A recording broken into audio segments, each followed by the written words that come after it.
అప్పుల బాధలు వెంటాడుతున్నాయా? అయితే 6 జేవిఆర్ వారి జాతిరత్నాలు ధరించండి. Hi, welcome to Manam TV. నేను మీ మనోజ్. శ్రీ వర్మ, జానీ మాస్టర్. సో ఈ ఇష్యూ తర్వాత జానీ మాస్టర్ ఎంత భంగపట్టుకు గురయ్యాడో ప్రత్యేకంగా మనం మాట్లాడుకోవాల్సిన అవసరం లేదు.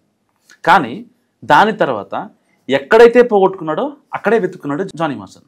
సో మరి ఇలాంటి నేపథ్యంలో సుమలత అనూహ్యంగా విజయం సాధించడం, అగ్ర నిర్మాతలు, ఇంకా డైరెక్టర్లు, హీరోలు ఎంతమంది ఉన్నా సరే లేదు మేము సుమలత వెంటే ఉంటాం, ఆవిడైతేనే ఆయనైతేనే మమ్మల్ని బాగు చేస్తారు అని చెప్పి వాళ్ళంతా వాళ్ళకి ఓటేయడం.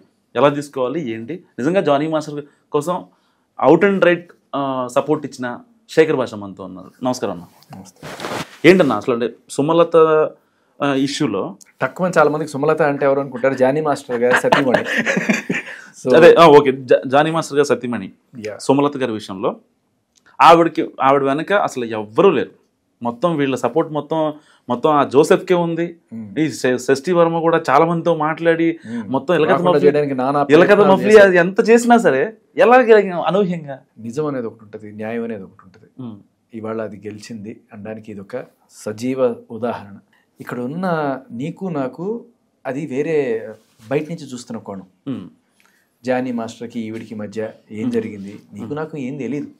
బట్ మనకి తెలిసిందల్లా ఆ కాల్ రికార్డింగ్స్, లేకపోతే ఆ డీ జోడీ షోలు, వాటికి సంబంధించి ఆ ఉన్న వీటిని బేస్ చేసుకుని మనం మాట్లాడడం జరుగుతుంది.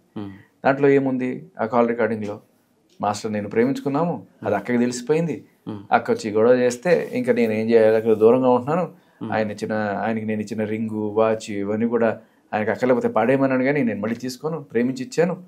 ఎన్ని మాటలు విని బయట ఆయన ఇంద్రుడు చంద్రుడిని ఎత్తేసి కంప్లైంట్లోనేమో 4 ఏళ్ల నుంచి నన్ను అత్యాచారం చేస్తున్నాడని చెప్పి రాస్తే ఏది నమ్మాలి? ఆఖరికి జడ్జి కూడా ఇది మాకు క్లియర్గా కనబడుతుంది, ఎఫ్ఐఆర్ గాన్ రాంగ్, ఇద్దరికి మధ్య ఎఫ్ఐఆర్ ఉందనే మేము నమ్ముతున్నాం, మనస్పర్ధలు వచ్చినప్పుడు ఒకరిని శిక్షించడం అనేది మన చట్టాన్ని మిస్యూజ్ చేయకూడదు, బెయిల్ ఇచ్చారు. అదే స్పెసిఫై చేస్తూ మరి జడ్జి ఇచ్చారు. కానీ అది బయట మన బొట్టి వాళ్ళకి కనబడే న్యాయం. కానీ ఇక్కడ ఇండస్ట్రీలో మాస్టర్ని తొక్కడం అనేది రాజకీయంగా ఎప్పుడూ మొదలైంది. మీరు గమనిస్తే పాష్ కమిటీ పెట్టి అక్కడ మాస్టర్ని 2 ఏళ్ల పాటు నిషేధించడం, పోటీ చేయకుండా. కానీ ఇప్పుడు నిజంగా మాస్టర్ తప్పు చేసి ఉంటే ఎలక్షన్ పెట్టండి. అక్కడ ఇప్పుడు నీకన్నా నాకన్నా అక్కడ డాన్సర్స్ అసోసియేషన్లో ఉన్న మెంబర్స్కి, ఆ క్రూ మెంబర్స్ అందరికీ తెలుసు కదా అసలు నిజమేంటో. నిజంగా ఒక టెర్రరిస్ట్ని కూడా ఇంత ఇదిగా ట్రీట్ చేయరేమన్నా, 4 గోళ్ల మధ్య పెట్టేసి కావాల్సిన ఫుడ్ టైంకి ఇచ్చేస్తారు. కానీ ఈయన విషయంలో అసలు తప్పు జరిగిందా జరగలేదా ఏంటి అనే దానికి ఒక నింద వేసి ఒక కేసు పెట్టి ఇంకా అది పెట్టుకుని ప్రతిదీ ఆయనకి దూరం, నేషనల్ అవార్డు దూరం చేశారు. డైరెక్ట్ గా ఇబ్బంది పెట్టి అయితే ఆయన ఇండైరెక్ట్ గా చాలా ఇబ్బంది పెట్టారు. ఆయన ఫ్యామిలీ నుంచి దూరం చేసి 40 రోజులు జైల్లో పెట్టారు. ఆఖరికి తర్వాత బతుకు దేవుడు అని చెప్పి ఆయన ఏదో సినిమాలు చేసుకుంటుంటే పాట సక్సెస్ అయితే కూడా వారవలేక పోక్సో చేసిన వాళ్ళకి ఎట్లా ఇస్తారని చెప్పి ఏఆర్ రెహమాన్కి కూడా ఇవి పెట్టి ఏదో ఒక రకంగా ఆయన్ని తొక్కతానే ఉండాలి ఒక ప్రయత్నం అయితే మనకి కంటిన్యూస్గా కనబడుతుంది. దీంట్లో ఫెమినిస్టులు వస్తారు, పెద్ద పెద్ద ప్రొడ్యూసర్లు వస్తారు, డైరెక్టర్లు వస్తారు, పెద్ద అగ్ర హీరోలు వస్తారు, వీళ్ళందరూ కనబడుతున్నారు. కానీ వీళ్ళందరికీ తెలియని ఒక నిజం తెలిసిన వాళ్ళు ఎవరయ్యా అంటే డాన్సర్స్ అసోసియేషన్ మెంబర్స్.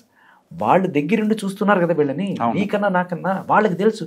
అరే ఇన్నాళ్ళు కలిసి ఉండి ఎఫ్ఐఆర్ పెట్టుకుని సడన్గా ఒక రోజున వచ్చి ఒకళ్ళ కొంప కూల్చి నువ్వు పెద్ద సౌధం నిర్మించుకోవాలనుకుని నువ్వు అది జరగకపోయేసరికి ఆవిడికి తెలిసి మిమ్మల్ని దూరం పెట్టేటప్పటికి ఆయన మీద కేసులు పెట్టి వాళ్ళ కొంప కూల్చడానికి నువ్వు ట్రై చేసావని చెప్పి ప్రతి ఒక్కరికి కూడా ఆ సానుభూతి కోణం జానీ మాస్టర్ మీద ఉంది. అక్కడ ఉన్న ప్రతి ఒక్కడికి తెలిసి ఇది అత్యాచారం కాదు, పోక్సు కాదు, గుడ్డు కాదు, కేవలం ఆయన మీద ఉన్న కక్ష, రాజకీయ కారణాలు కొన్ని ఇవన్నీ వెరసి ఆయన్ని ఈ చట్టంలో ఇరికిచ్చారు. ఇది తెలిసిన ప్రతి ఒక్కడు కూడా ఆ రోజే బయటకు వచ్చి మాట్లాడదాం అనుకున్నారు డాన్స్ అసోసియేషన్ మెంబర్లు. కానీ పైనుంచి వార్నింగ్లు, ఎవరన్నా సరే ప్రెస్తో మాట్లాడారా, మీడియాలో మీరు ఏదైనా చెప్పారా, మీ మెంబర్షిప్ ప్రమాదంలో పడుతుంది, జాగ్రత్త, ఎవరు మాట్లాడడానికి లేదని చెప్పి స్ట్రిక్ట్ వార్నింగ్లు ప్రతి ఒక్కరికి ఇష్యూ చేస్తారు తెలుసా నీకు. సో వీళ్ళని కట్టడి చేయడం ఒకటి, హై లెవెల్లో ఈయన్ని అసలు పోటీ చేయనివ్వకుండా తీర్పులు ఇవ్వడం ఒకటి, ఇలాంటివి చేసిన తర్వాత వీళ్ళందరూ కూడా అంటే అణిచివేయబడ్డ ఉక్రోషం ఏదైతే ఉందో వాళ్ళకి నిజం చెప్పడానికి ఒక్క అవకాశం దొరికింది, వాళ్ళ ఓటు ద్వారా. చెప్పుతో కొట్టినట్టు తీర్పిచ్చారు ఇవాళ ఆ డాన్స్ అసోసియేషన్ మెంబర్స్ అందరూ కూడా. నిజంగా ఆయన అలాంటి వాడైతే ఇప్పుడు బేసికలీ సుమలత గారు పోటీ చేసినా జానీ మాస్టర్ గారు పోటీ చేసినట్టే. ఇక్కడ నాకు లాజిక్ అర్థం కావట్లేదు. క్రాస్ ఓటింగ్ పడింది అంటూ అన్న. క్రాస్ ఓటింగ్ ఏముంది దాంట్లో? మరి చాలా మంది ఆ జోసెఫ్ సపోర్ట్ చేశారు కదా. ప్రతి దాంట్లోనూ వర్గాలు ఉంటాయి.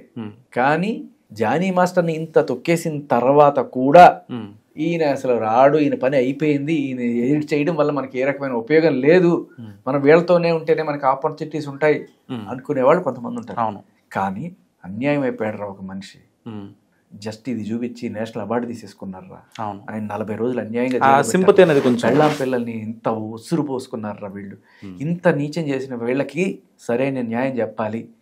ఇప్పుడు బయట మీడియాకి వెళ్ళి నిజం చెప్పడానికైతే వీళ్ళు కనబడతారు, వీళ్ళు నేను చేస్తారు.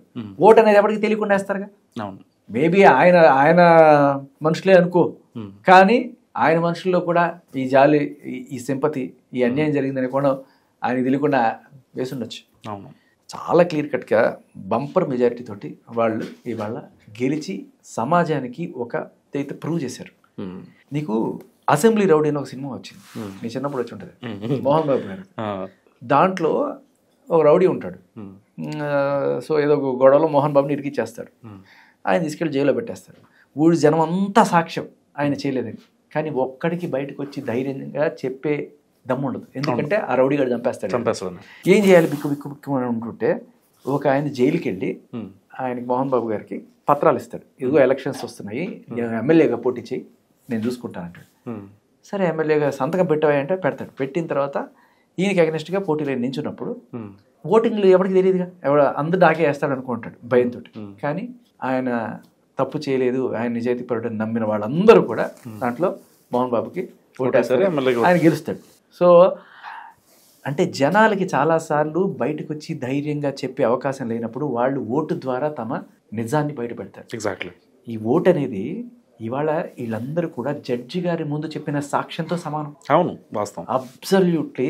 వీళ్ళందరికీ చెప్పడానికి ధైర్యం లేదు, మీడియా ముందుకు రావడానికి ధైర్యం లేదు. కానీ వాళ్ళు దే చూస్ దిస్ మీడియం.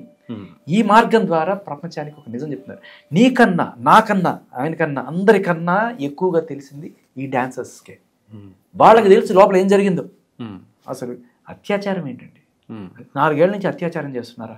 22 ఏళ్ళ వాళ్ళు వచ్చి పోక్సో నేను మైనర్ అని చెప్పి కేసులు పెడతారా? ఇంతకన్నా దారుణం ఇంకోటి ఉందా? ప్రతి ఒక్కళ్ళు రగిలిపోయారు. అవును. ఇవాళ ఈ ఈ ఈ తీర్పు ఖచ్చితంగా పాష్ కమిటీకి కూడా చంపబెట్టలాంటిది. చాలా ట్రై చేస్తుందన్న శశి వర్మ సుమలత గారు గెలవకూడదని చెప్పి. శశి వర్మకి ఏం చెప్తారు? ఏం చెప్తారు? ఇప్పుడు కర్మ, ఎవరు చేసిన కర్మ వాళ్ళు అనుభవించి తీరతారు ఖచ్చితంగా. దాంట్లో ఎటువంటి ఇది లేదు.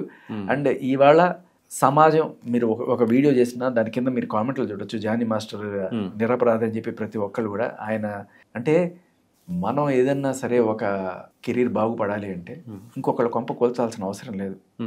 మన సొంతంగా టాలెంట్. ఇప్పుడు నీకు మన ఫేమ్ కోసం ఎదుటి వాళ్ళ కెరీర్ని ఇబ్బంది పెట్టాలి అవసరం లేదు కదా. అవసరం లేదు. ఇప్పుడు ఇంతమంది ఫెమినిస్టులు ఇన్ని మాట్లాడుతున్నారు కదా, ఒకళ్ళైనా బయటకు వచ్చి ఇది తప్పు, మన కెరీర్ బాగు చేసుకోవడం కోసం మనల్ని మనం అమ్ముకోవడమో లేకపోతే ఎఫ్ఐఆర్లు పెట్టుకోవడమో కొంపలు కూల్చడం అనేది చాలా దారుణమైన విషయం అని చెప్పి ఎందుకు చెప్పరు ఈ సోకాల్డ్ ఫెమినిస్టులు? మంచి మాటలు చెప్పరు. అవును. ఇట్లా అంటే వీళ్ళల్లో నిజంగా ఫెమినిస్టులు అయితే అక్కడ సుమలత గారిని కదా చూడాల్సిన వాళ్ళు. అవును.